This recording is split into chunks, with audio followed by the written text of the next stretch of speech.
The multitudinous mysteries make most oracles even more magnificently magical.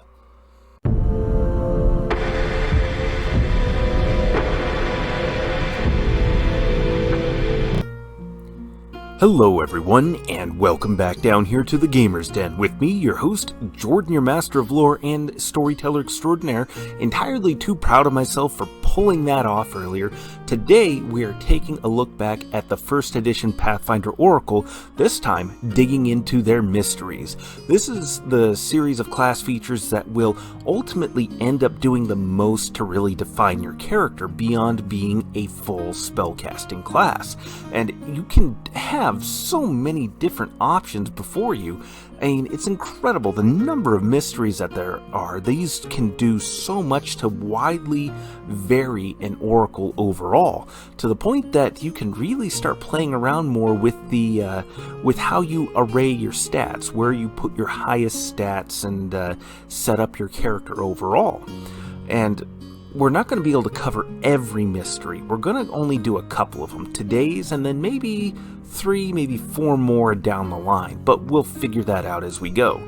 But before we get into what exactly we have on offer for you today, if you're new here to the channel, go on down there, hit the subscribe button, and become a regular member here at the Gamer's Den. Or if you've already gone on ahead and listed yourself on such an incredible roster of legendary heroes, then go on down to hit the like button and share the video far and wide. But now let's actually take a look at what we have for you today, and today's mystery is time. These temporal masters are capable of just so much, and the array of abilities here is just incredibly impressive. If it's not the strongest mystery, it's certainly one of them. Top 5, I would wager, though again, I haven't read through every single last one yet. But to start things off, the class skills you get from going into the time mystery will add in Fly, Knowledge Arcana, Perception, and Use Magic Device. All of these are going to be incredibly useful for you. Knowledge Arcana is useful for a wide variety of creatures.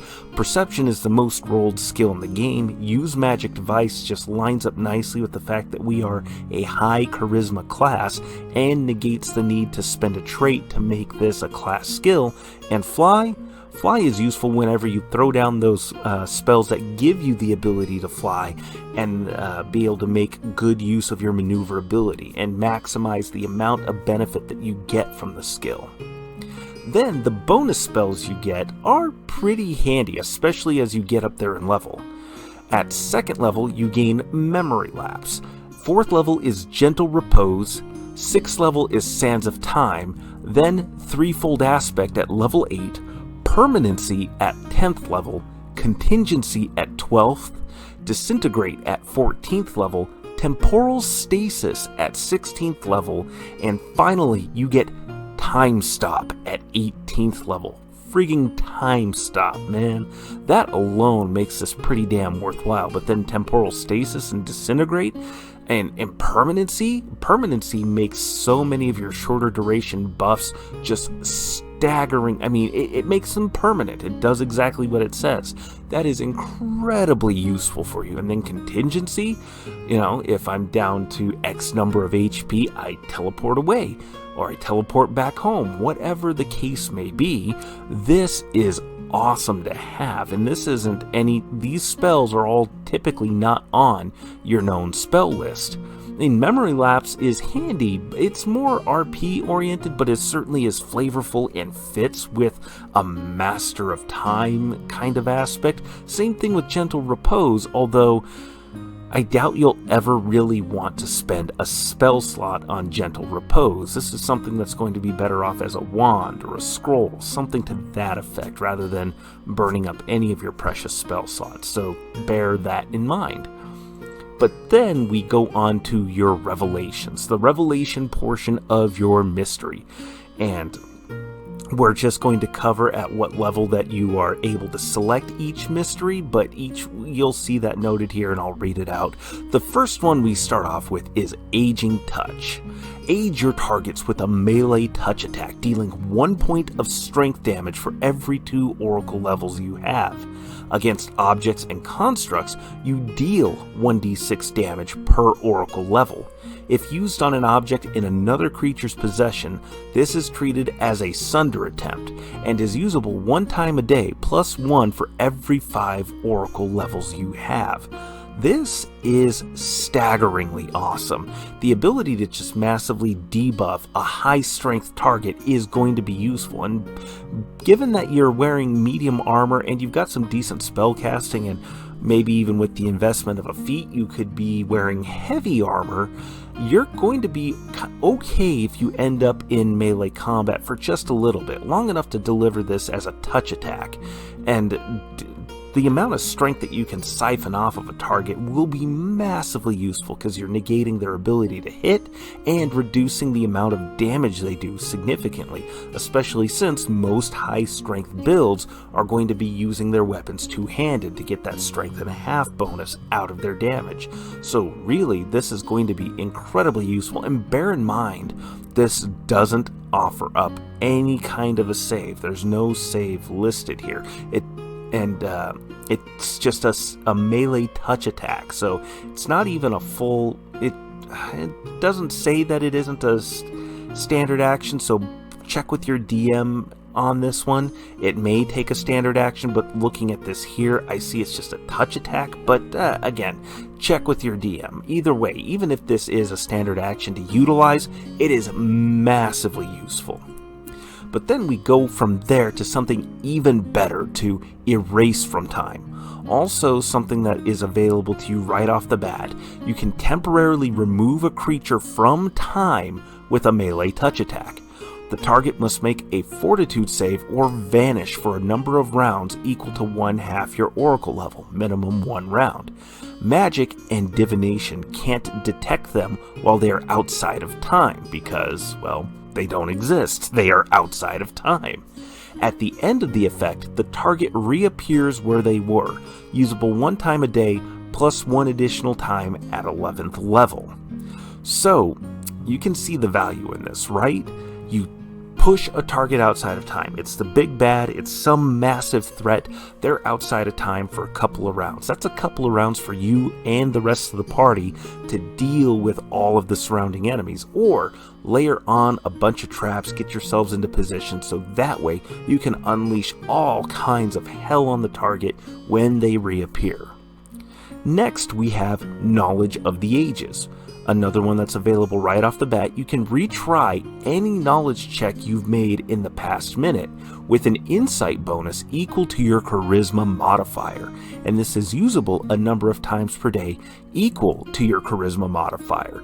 So, not bad. It's certainly a pretty good one overall, because knowledge is power. Knowledge keeps you better informed, and knowing what exactly you need to bring into a given encounter or situation, all of that is incredibly useful. But that's competing with Erase from Time and Aging Touch, and this is just the third one, and we have even more great abilities to cover.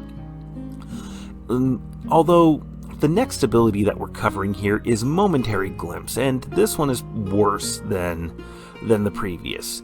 You glimpse your immediate future to gain a +2 insight bonus to 1 attack roll, saving throw, or armor class until the start of your next turn. This is usable 1 time a day, and then at 5th level and every 5th level after, you gain 1 more use.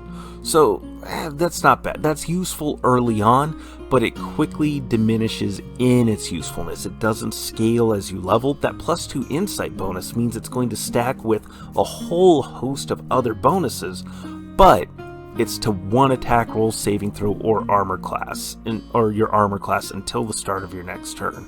That's not going to do a whole lot for you, especially once you get to higher levels. You're better off just not picking this one out and going with everything else on this list. Options like Temporal Celerity. Another one, again, available to you right off the bat. Whenever you roll for initiative, roll twice and take either result. At 7th level, you can always act in the surprise round, but if you fail to notice the ambush, you go last in the initiative order, acting normally in the subsequent rounds. And then at 11th level, you can roll for initiative 3 times and take any result. And do I have to explain why this is awesome? This isn't take the next result even if it's worse. This is take either result, whichever one is better, and you are eventually rolling 3 times and taking any result, and that's by 11th level. This is an ability that is going to come into play for you consistently and constantly. This is going to allow you to be the first one to get your spells off and throw it in your opponent's faces. This is awesome. The next one is Time Flicker, and you're not able to select this until you hit 3rd level. You flicker in and out of time, gaining concealment as the blur spell. Can be used for 1 minute per 1 minute a level per oracle level, spent in 1 minute increments, but doesn't need to be spent consecutively. Just you will spend it 1 minute at a time, or you can go for a full straight 5 minutes if you have that kind of time available to you.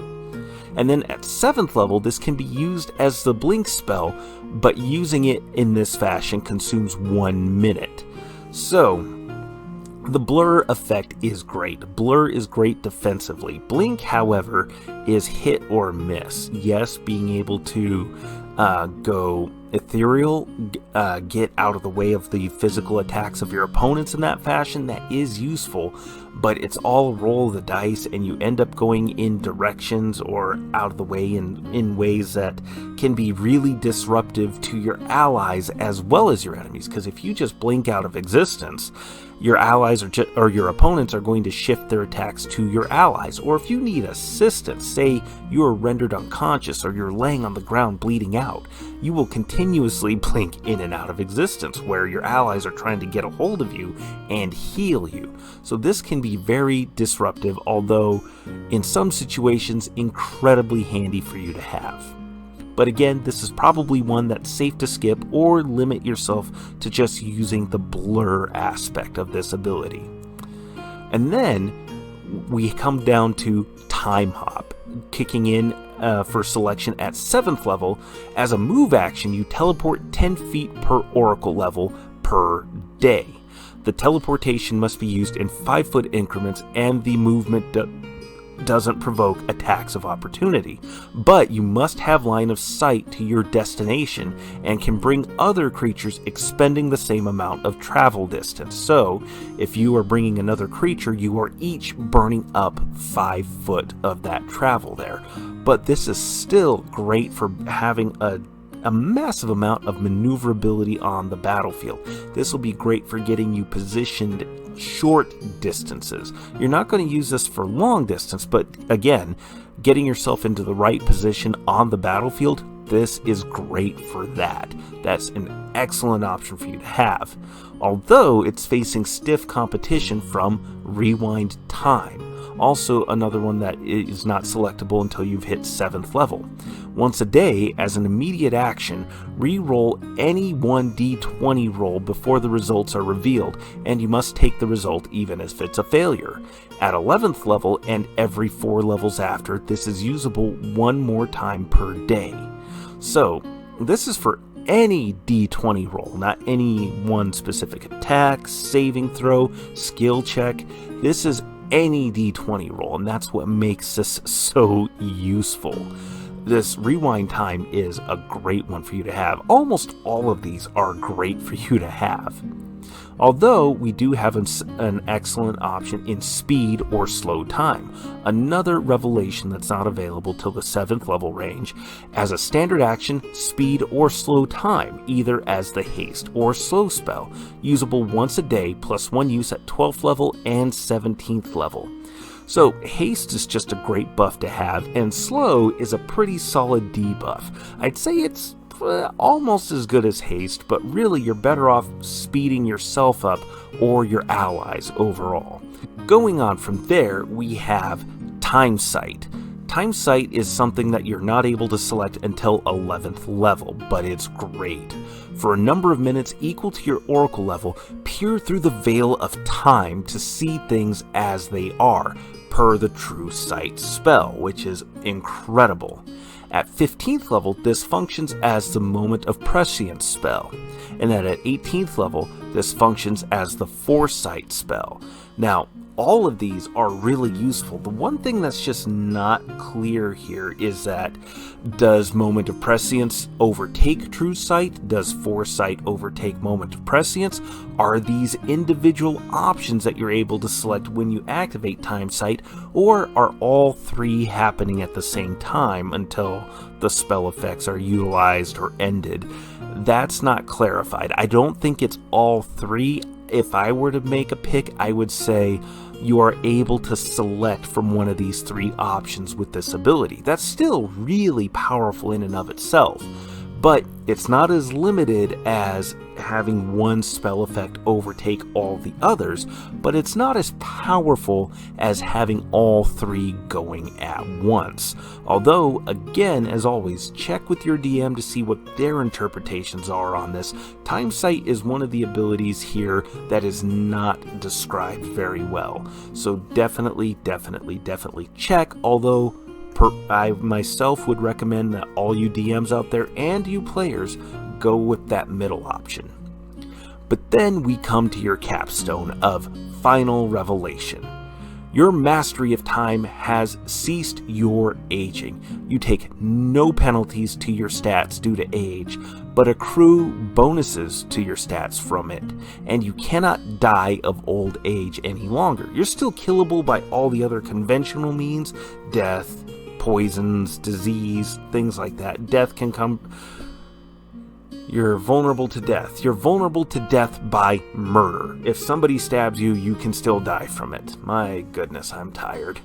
You can also use Time Stop once a day as a spell-like ability. That's amazing. I mean, you now have two separate sources of Time Stop.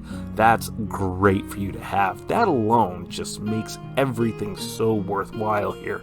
And really, it makes you want to stick with this all the way through rather than going with the alternate capstone ability available to oracles, where you're able to select two other revelations from other mysteries. Now, that said, depending on the other mysteries you pick out that you may decide to run with, you may find that their final revelation is not all that useful and decide you want to select revelations from other mysteries. That all just depends on what you're playing at and what you want to put together. But if you're building an oracle and you decide to go with the time mystery, my recommendation would be that you just run all the way through to the very end here for this final revelation. Time Stop alone makes this worthwhile. Having no penalties to any of your physical stats but still accruing the bonuses to your mental stats as a full spellcaster, wholly and entirely worth it. It's icing on the cake with Time Stop thrown into the mix there. This is a great mystery to have. These are almost all wonderful revelations, and you get an incredible suite of bonus spells and skills to be your class skills. But what do you think? Go on down to the comments below and let me know your thoughts. Did you like today's video? Did you dislike it? Do you think that I've made a great analysis of the time mystery, or have I completely missed the mark? Either way, let me know your thoughts in the comments down below. Hit those like or dislike buttons and we'll engage in discussion. And remember that if you're new here to the channel, go on down there, hit the subscribe button, and become a regular member here at the Gamers Den. But with all that said, I've been your host, Jordan, your master of lore and storyteller extraordinaire. Thank you all so very much for your time, and you all have yourselves a good night.